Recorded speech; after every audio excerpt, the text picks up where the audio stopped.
34 male. A few years ago, I had an extremely stressful week at work, so I decided to book a cabin on Airbnb very last minute for the same night on a Friday. I and the dog packed up, and I drove up there about an hour and a half away. I stopped on the way and got a bottle of wine in town about 20 minutes from the cabin. Then I went and got food at a restaurant 1 minute down the road. It had very small town vibes. I got to the cabin around 7:45, just enough light out to start a fire, which I did. The cabin was down a gravel road that was about a 5-minute drive down the main road. It was pretty freaking secluded.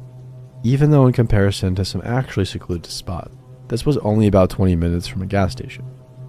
There was no cell service near the cabin. It stopped a minute down the road. I didn't mind that because it was nice to decompress. The reviews of the place were all great, but it had electricity and a clean updated bathroom, microwave and fridge. Nothing fancy, but clean. It had a nice front porch to sit on, and there were windows on every wall of the building to see out into the woods around it. The driveway came up from the backside of the cabin and stopped completely alongside the right. We sat around the fire until about 11 to 11:30. I put the fire out and go inside in bed with the dog. The dog keeps becoming alert to noises outside, but I took it as the woods doing their thing. About 45 minutes into lying in bed, I heard a light knock at the door. To say I was terrified is an understatement. My heart dropped into my gut immediately. I didn't answer, and I heard a light knock again about 30 seconds later or so. Now I was wondering if something is wrong with the Airbnb because there is no cell service. The owner can't get to me. Did I not notice the place was on fire? I don't know. In this scenario, it all sort of runs through your head fast. The door was solid and locked, but there was a window to the right of it on the porch. I turned the porch light on and peeked my head in the window, and a guy was standing there. He didn't seem scary necessarily. He may have been drunk, but he wasn't like smashing down the door or screaming. He immediately saw me. The windows were like mad old and shitty, and I could tell he'd be able to hear me even though it was closed. I said, "What do you want?" And he motioned his head towards the door to come into the cabin. I said, "Why?" With an attitude now, because who the heck is this? He says, "For sex." Now in my mind, I'm like, what? I told him this is highly inappropriate and you need to leave right now. I have a GPS cell phone and will call the police immediately. I didn't have a GPS phone, but I've always been a fast thinker. I hoped it would scare him off. He quickly turned around and left off the porch. The cabin was mostly one open room. I quickly lay back down on the bed, heart pounding. I didn't know if he was going to go get a gun. Something to break in with? Directly across the bed from me is the window that looks out into the driveway. I can see the running lights that turn on when your car doesn't have the lights actually on. I could see them backing up. I lay in bed in fear for about 3 to 4 minutes, honestly thinking of stuff I had to use as a weapon. It was COVID time, so I had rubbing alcohol and a lighter right there on my bedside table. My plan was, if he got in, somehow to light him on fire. I got up after a few minutes and went and pushed the dresser and chair in front of the door. The cabin was elevated, so I wasn't terribly worried about the windows except the one on the porch. I lay back down in bed, lights off, terrified and wide awake until the sun came up. He never came back. I packed up and left as soon as it was bright enough and messaged the Airbnb owner as soon as I got cell service. They said that nothing like that has ever happened and they offered to help me file a police report. I didn't because I live far away and I think it was a one-off thing. Questions to this day for me are the following. How did he know I was there? All I can think is he followed me from the small town I'd stopped in about 20 minutes away. Also, I am a gay man and I'm not necessarily feminine presenting, but if you have the eye, you can tell. I'm assuming the locals must know there is an Airbnb there too. How did he manage to get his car, which looked like truck headlights, down that road quietly with no lights on? Did he push it the last bit of the way? Did I really not notice the running lights? It was pretty quiet except for woodland noises. I didn't hear anybody pull up or walk up.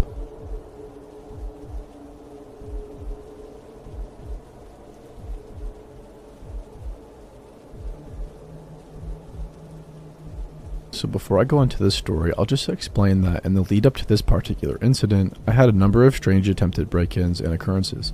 So much so that I had to install cameras with motion sensors on every entry and exit in my apartment, just so I could boldly make sure nobody was there when I got in at night.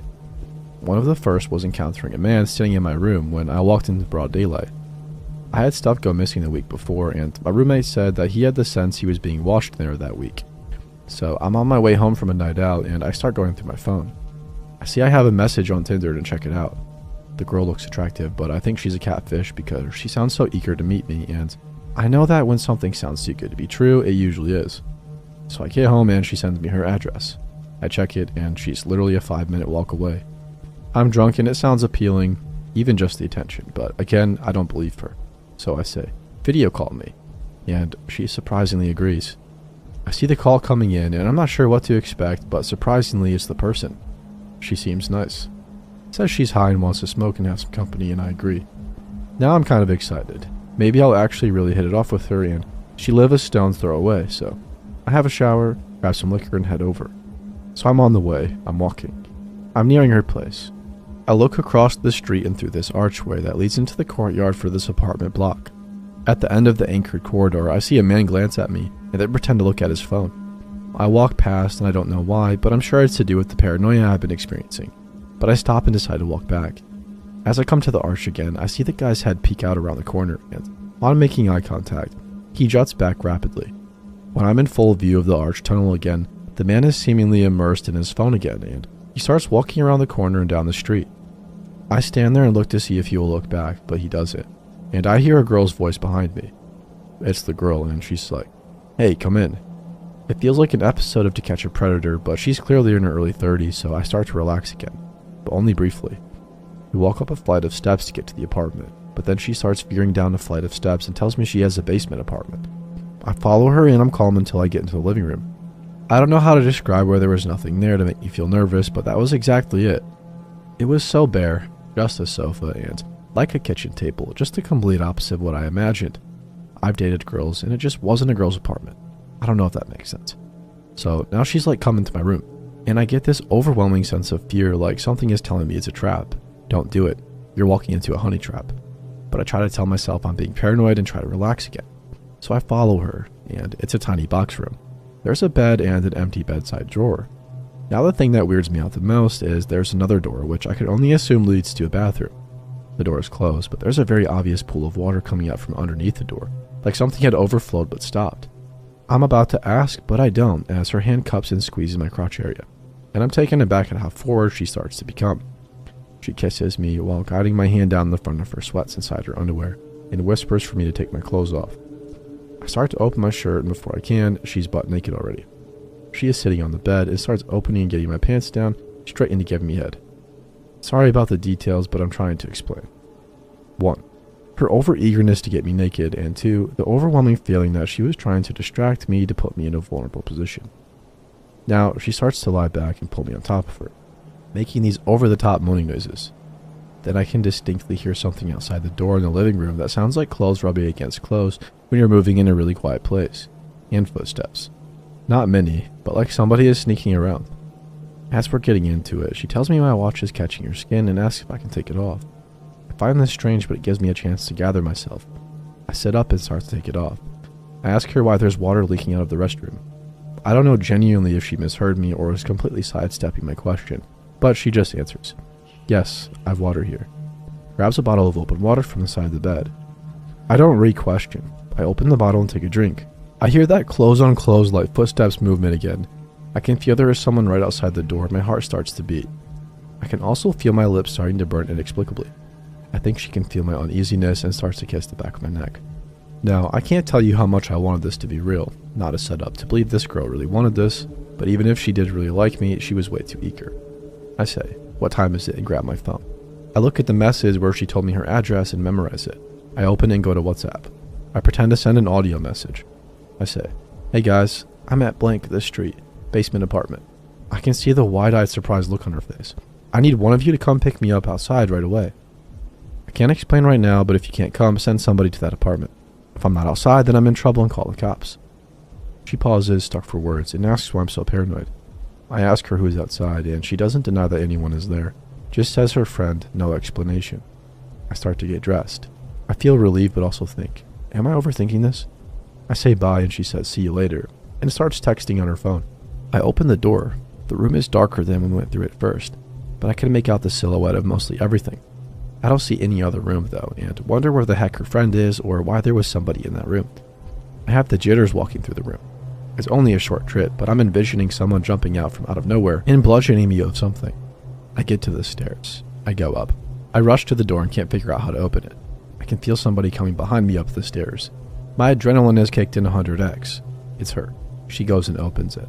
I say thank you and I leave. I check the cameras before going to my apartment. Nobody has triggered them. I sit in the kitchen and wonder, was I being crazy? I go to my room and get into bed and surprisingly get a call from her again, and she's being cool. She tells me to stop being so paranoid and come back. Now I'm actually half thinking about it, thinking I've been acting insane, but something just clicks. A theory I had been having that would make sense of this. I tell her I can't. She asks why, and I tell her that my roommate is on the phone to the cops to stay the heck away. I have cameras everywhere. She pauses and then says, which still gives me the creeps, I know your roommate isn't home from work yet, and hangs up. So the weeks before this, as I explained, I had a few attempted break-ins. I always thought it was the roof because I'm on the top floor, but the cameras never caught anything. What I didn't understand was how they were getting in. The apartment next door to me, the only one on that floor, was occupied by the landlord's brother. He has what I'm guessing is dementia or something similar, and he kind of hoards and takes random things in and out every so often. I hadn't seen him in a while, but had heard movement in the apartment. I knew it was happening. It just all clicked. People were coming down the fire escape and in through his window. I think possibly staying there, stealing from him, and using my Wi-Fi as I had the code left on the wall. I think that night they decided to rob me, knowing my roommate wouldn't be home until at least 4, and somebody was watching me while I was out in the neighborhood. When they realized I was going home early, they tried to distract me. I told the landlord I thought people were going into the apartment. I don't know about the clutter in there. Could you tell me? But I know the window was unlocked, and he stayed with an elderly lady on the second floor who looks after him. There hasn't been much activity since, so I hope this is the end of it. I didn't call the police because I wasn't sure if I was being crazy, but I knew deep down I wasn't. But even when I tell people, I can see they're like, okay.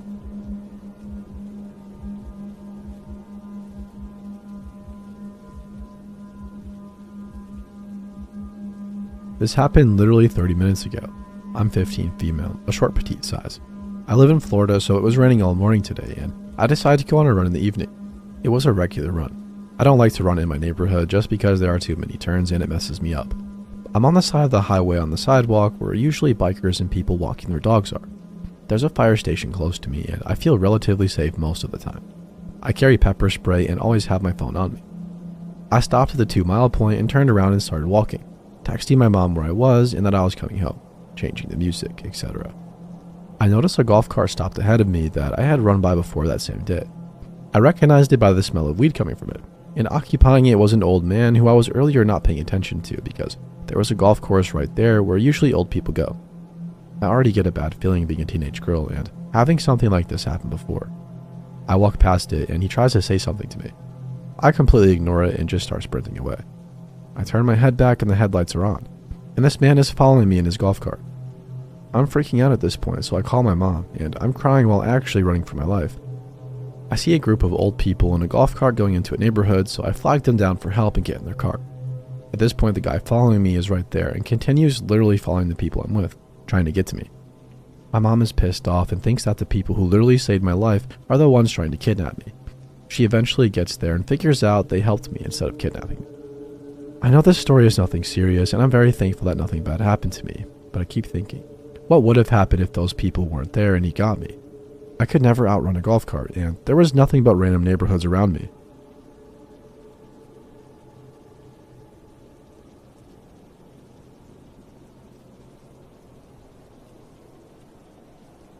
For context, this was 4 years ago. I'm 20 now. I was 16 and got my first job at a Midwestern-based store that sold hunting, fishing, construction, and farming stuff. We had a tire shop connected to it as well. Of course, there were some creeps that shopped there. Old men that liked to hit on and stalk the 16-year-old girls that worked there. I had my fair share of geezers that continuously came to my register or tried to talk to me for hours. I'm a relatively tough female, so I could take it. I just had to make sure to stick with coworkers after work while going to my car. One day I saw a new dude working. He didn't seem to be much older than me. I remember thinking he was cute enough. His job was to bring the carts back inside from the parking lot and keep them organized. I think we had a tiny exchange one time, but I don't remember anything of it. One day he came in my checkout line on his day off with his friend. He told me his name was Charles, but he went by Alex, for whatever reason. I decided to look for him on Facebook since I thought he was cute, and I had other coworkers I was friends with. I found him and sent him a friend request. He accepted it, and to try and be smooth, I pretended I accidentally sent him a message that was supposed to go to someone else.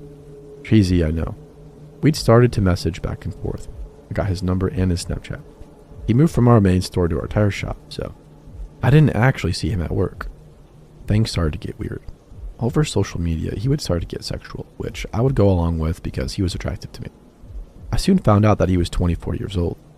I honestly didn't think to ask how old he was because he looked maybe 18. He would ask me, "So you like older dudes?" I would say I didn't know, and he would reply, "Well, I hope you do, because I like you."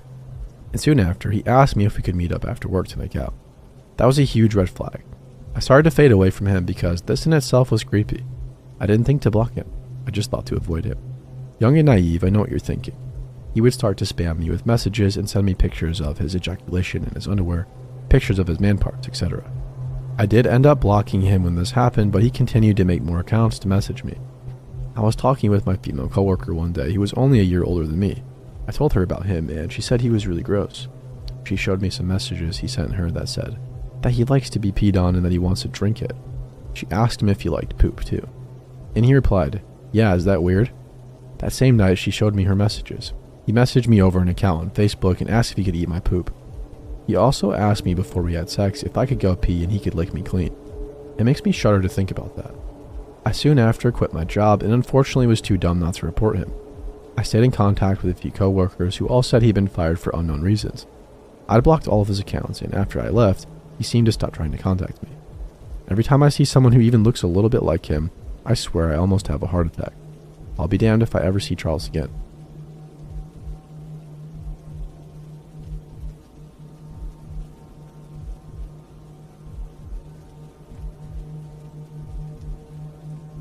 I knew Robert Fisher. I had just written a post about one of my best friend's dad being a murderer and mentioned that I knew Brittany and Bobby as well. I figured I'd write a separate post dedicated to them. It's absolutely surreal to know somebody in your real life who's on the FBI's top 10 most wanted list, America's Most Wanted and Unsolved Mysteries. I attended Pima Elementary School in Scottsdale, Arizona from the late 90s to early 2000s with his kids Brittany and Bobby. Brittany and I were the same age and in the same grade. We were both on the honor roll and we played on the same basketball team together. Bobby, Robert Jr., was about 2 years younger than us, I believe. He didn't seem like the typical annoying little brother. Brittany always involved him, cared and looked out for him. Their mother, Mary, was very sweet and very involved in their lives and our school functions. We all attended the same church together a few times. The kids were even in the choir. Brittany was a typical preteen. She had a lot of friends and was funny, smart, and polite, as was Bobby. Typical kids. They were both pretty shy and quiet, but always very kind, and everybody seemed to love them. I know people say this stuff all the time about others that are no longer with us, but this is the truth. They were good kids. Robert came to some of our basketball games and sat all the way in the back of the stands, alone and silent, totally antisocial. My father tried to conversate with him a few times to no avail. He didn't like Robert at all. He just had these cold eyes that just looked right past you. He never cheered or congratulated Brittany. It seemed more like he had to be there than actually wanting to be there. He honestly gave me the heebie-jeebies. You could tell he was a strict parent, not a huggable guy, that tells his kids he loves them. He was a hunter, a military guy, an avid outdoorsman, and more importantly, just a huge POS. On a regular weekday morning, the news was on, and I was called into the living room where my parents were watching breaking news. Live on TV was Brittany and Bobby's house up in flames. At this point, nobody knew if anybody was in the house or not, and I just remember praying that they were safe. It took a while for the fire to be put out, but once it was, the news was grim. Mary was found with a slit throat and a gunshot wound to the head, and the kids' throats were also cut. How scared they must have been still breaks my heart. The police said they were found in their beds, so my hope and wishes were that they were sleeping. It was tragic. Robert was nowhere to be found as days went by. Our school was filled with grief counselors, and a lot of my classmates went by the house to pray for the family and place signs there. It was a horrific shock to our community, and news stations played it out for days on end. There was so much speculation as to what happened. Robert's parents were in complete denial that he would do such a thing. Who could blame them? And insisted that somebody else did it and he must be in some sort of trouble. Some people even speculated it had to do with some sort of gambling debt that he owed. Come to find out that he cheated on his wife in the past. They had some sort of argument the night before. I'm not sure if that's what the fight was even about or not, but she wanted to leave him and he just couldn't handle the thought of a divorce. His truck and his dog were found over a week later in Tonto National Forest, about 50 miles north. The whole thing is gut-wrenching and heartbreaking. What I still can't get over is the fact that he brought his dog along with him but brutally murdered his own children. It sickens me to the core. Needless to say, the police scoured the woods for days and didn't find any other piece of evidence as to where he could have gone. Some people believe he's dead, and some people, like myself, believe he's still out there on the run under an assumed identity. It would make me feel better to think he was dead and burning in hell for what he did, but he was such an avid outdoorsman, like I previously stated. that I believe he absolutely could have survived in those woods and got away. I even think he could have used those woods as a diversion for the police before he left and went somewhere else. I never found his body, so it's not too hard to imagine. He could have fled to Mexico and could be living a carefree life somewhere. But I hope he's caught in his lifetime so Mary's family can finally get closure and justice, and this piece of shit can rot in the prison where he belongs. More than just a creepy encounter, this is a tragic story that touched all of our lives, and I'm glad it's still being talked about today. I'll never forget Brittany and Bobby.